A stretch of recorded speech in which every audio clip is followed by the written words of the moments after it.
you find the holidays with family, even though you miss the ones and they're still in your heart, you find the holidays with family still a joy, and you want them to feel joy. And we still have to remember what that joy is about. We're celebrating something special. And I know you celebrate Jesus all year long, but on those holidays when family gets together, and you just enjoy that.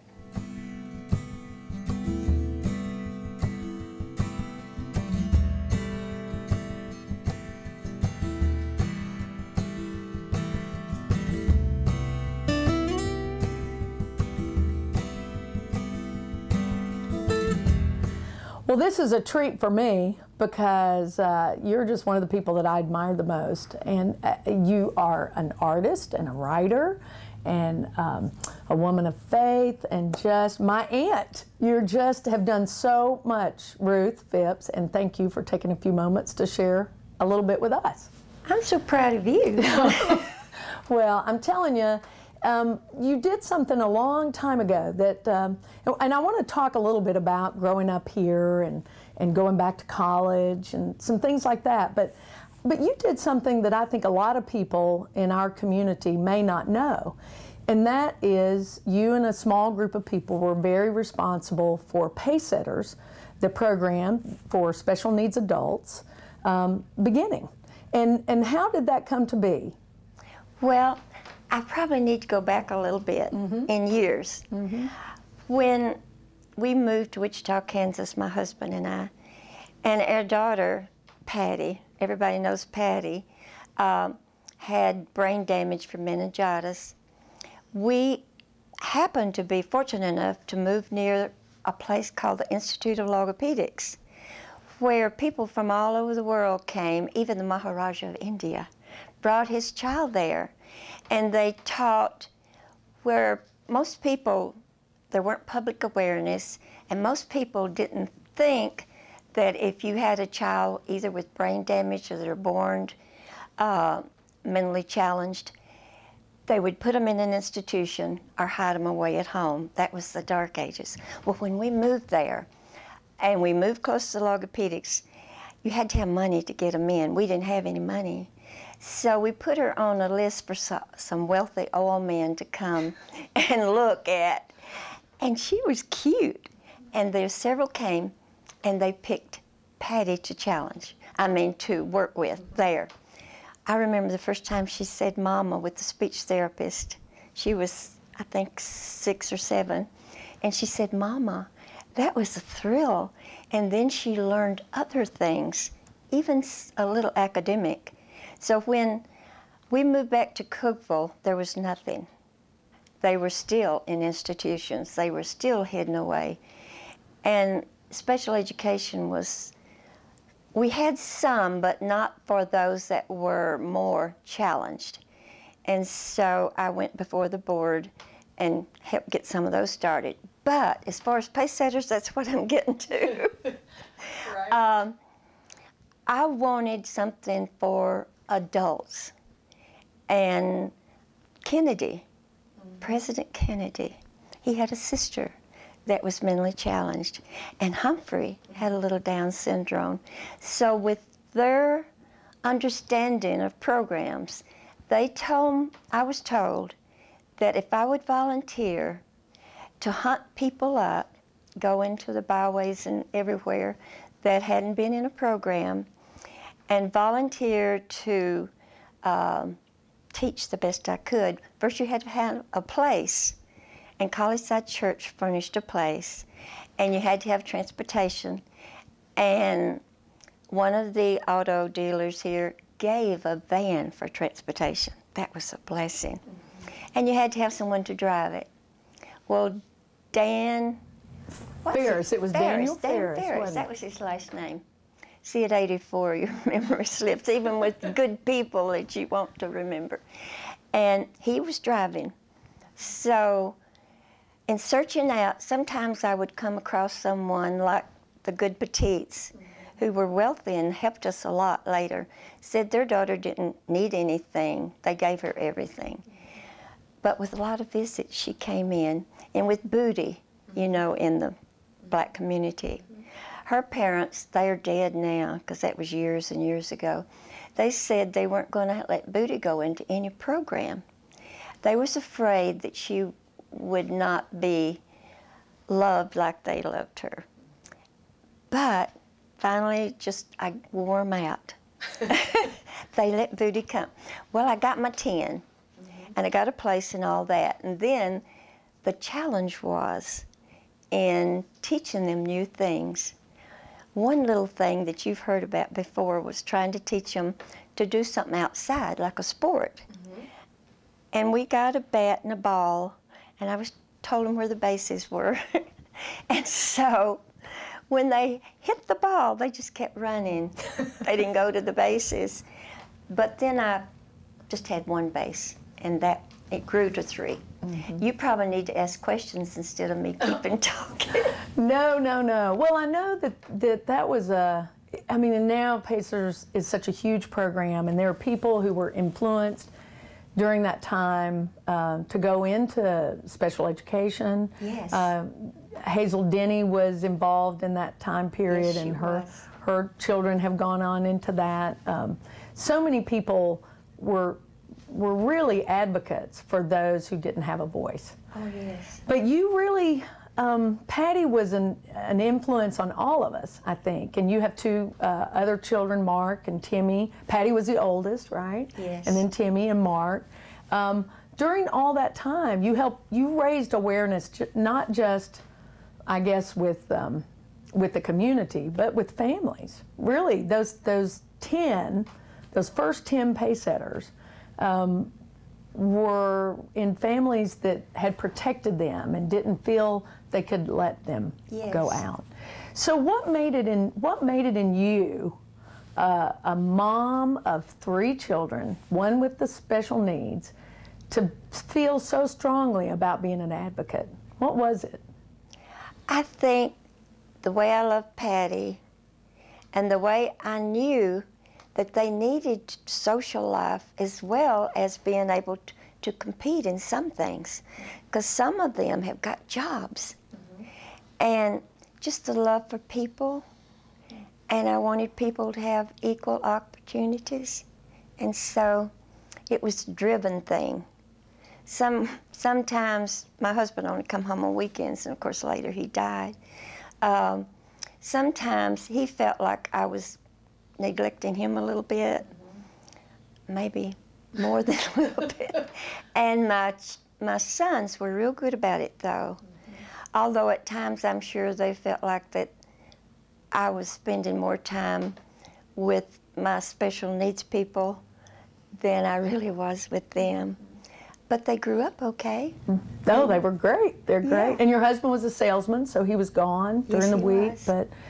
But it had to be hard during that time, because that was a time when people, like you said, didn't understand and probably encouraged you to not take Patty out. And Yes. But Patty was out all the time. Patty made you love her.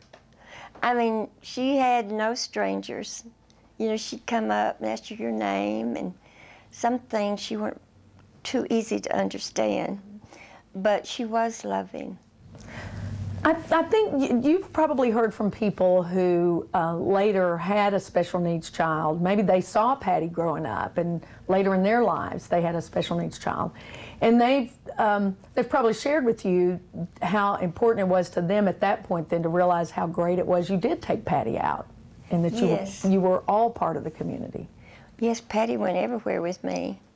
And I think now the people with developmental disabilities do go everywhere. And some of those that started with the program, like I said, have jobs. And Randy Clinton, who is blind, he was one of the first ones that started. And his wife, who had special needs, she worked at carryout at the grocery store. And Randy had a job at Russell Stover's, and they fell in love and got married. And he became so totally blind. But before then, they had bought a nice house. and paid for it in 20 years. They married, got a house, and paid for it. A lot of people that's supposed to be so-called normal don't manage like that. So yes, they've been very success stories. So you feel really, I know you have to feel really great to see the changes for people with special needs in today's society. I do. And Pacesetters have grown. Oh, they now have grown to, I think, more than 250. And some of them were taken from institutions. In fact, I don't even think there is a Clover Bottom anymore.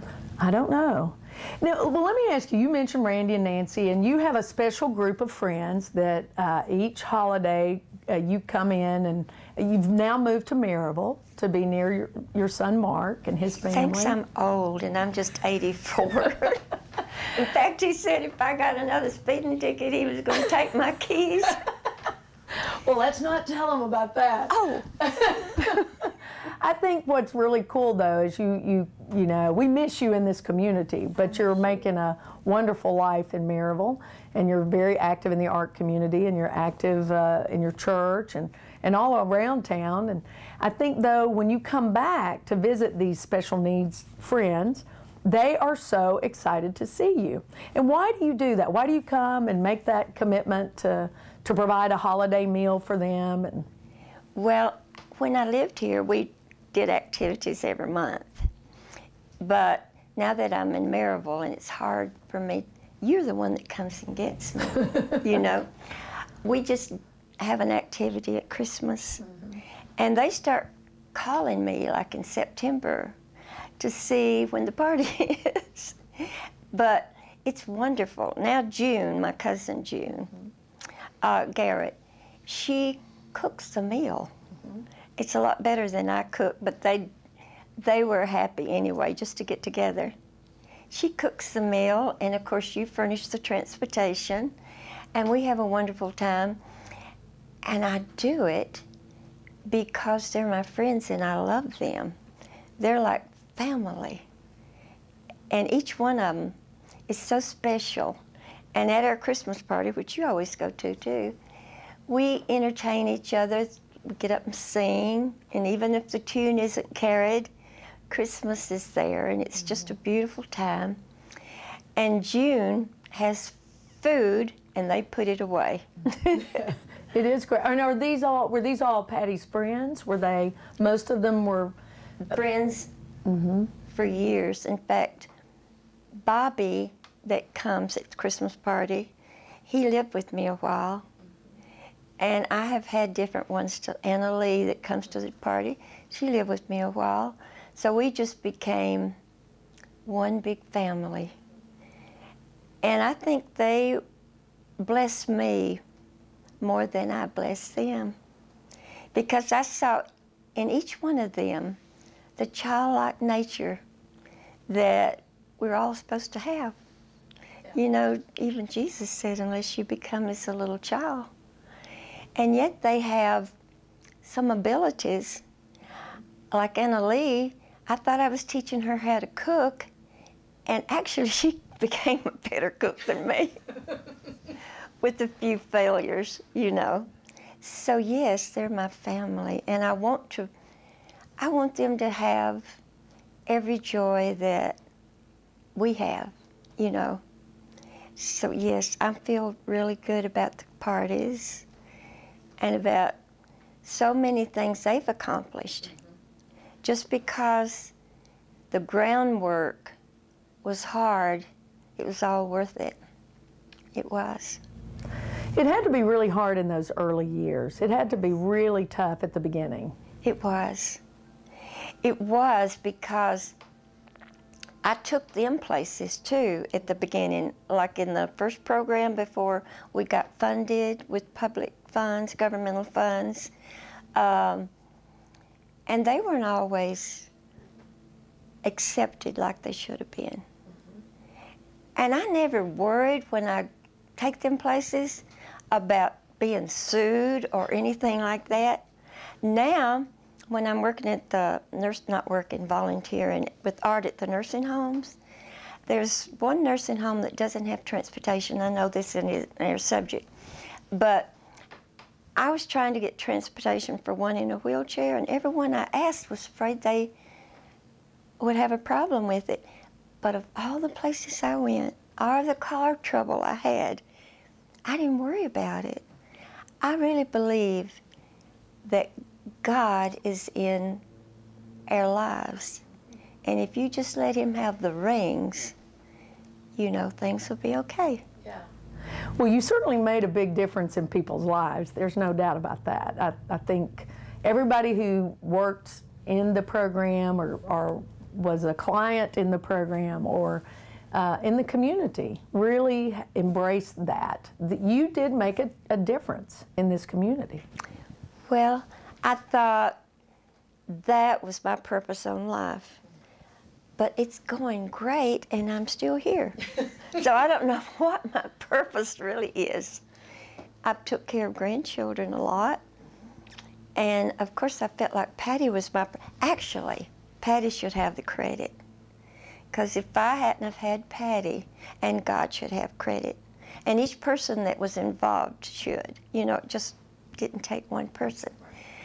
But I think when I first discovered through Vanderbilt that Patty had this brain damage, and my favorite verse in the Bible, I think, all things work for good, I thought, how could this work for good? But God knew. He knew all along why he sent Patty here, that she was going to be the reason that here in this locality programs could be started. So I think she deserves more credit. And, well, God first, and then Patty second, and you're in that line. Let's talk about all the great things. We got a little bit of time left. Let's talk about all the great things that are happening with you now. You've been able to, of course, you went back to college when you were in mid-60. You graduated at the age of 70, right? Yes. So it's never too late to go back to school, is it? No, it's great. And was that hugely impactful? Did you love that? Well, you know, when Mark, my son, encouraged me, because I had just lost my other son, and I had lost Patty, and he encouraged me to start to the university, and I said, you know, I'm too old. But I did, partly for him and partly for me. It was the best therapy ever. And I found you can learn. Of course, it takes a lot of studying. I never studied in high school. It was all about fun.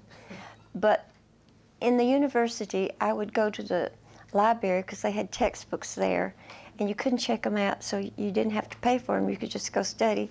And I would study till they closed. And that's why that I got through it, is studying. And some of my professors were great, too. I didn't get extra privileges, but they were just friends and encouraging. And but you didn't just go to school. You were on the speech team. You did theater. You were an artist because you got your degree in art. So you were really active in that. Yes, I love speech because that's my characteristic, talking. I don't always do it well, but I loved it, and I loved the people that were in there with me. And so I also felt Mom's present, because she said you had to do your best in whatever you did. Now, your mama was best at cooking and at homemaking, and she was a teacher. She used to say, don't say Aunt Ruth. I mean, ain't, yeah. You know.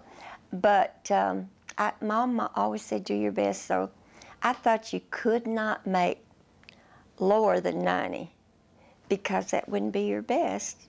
So I studied and tried to keep up with the house and home and grandkids and other activities. Okay, so Ruth, you grew up in this area. Yes. And have wonderful memories, have wonderful family from here. Yes. Was it just a great place to be? It was. My mom had Sunday dinner for everybody. And and friends would come, different people would come. It could have 2 or 3 tables full, and it was just fun. But she would say to me, yeah, family meant everything, and friends. She would say to me, while Dimple's still talking at the table, let's you and I get in there and do the dishes, because she's going to have to wash them and then rewash. Because she was particular? Yes. So we'd try to get it through before she came in and corrected everything. Well, you grew up in kind of a hard time, though, Yes. when people didn't have a lot, and you grew up down in the 8th District of Putnam County in Baxter, near Baxter, in the community of Bethlehem, right? Yes, and we didn't have plumbing. We didn't even have electricity. And a fireplace, you know, it was about all the heat you had. So yes, it was tough.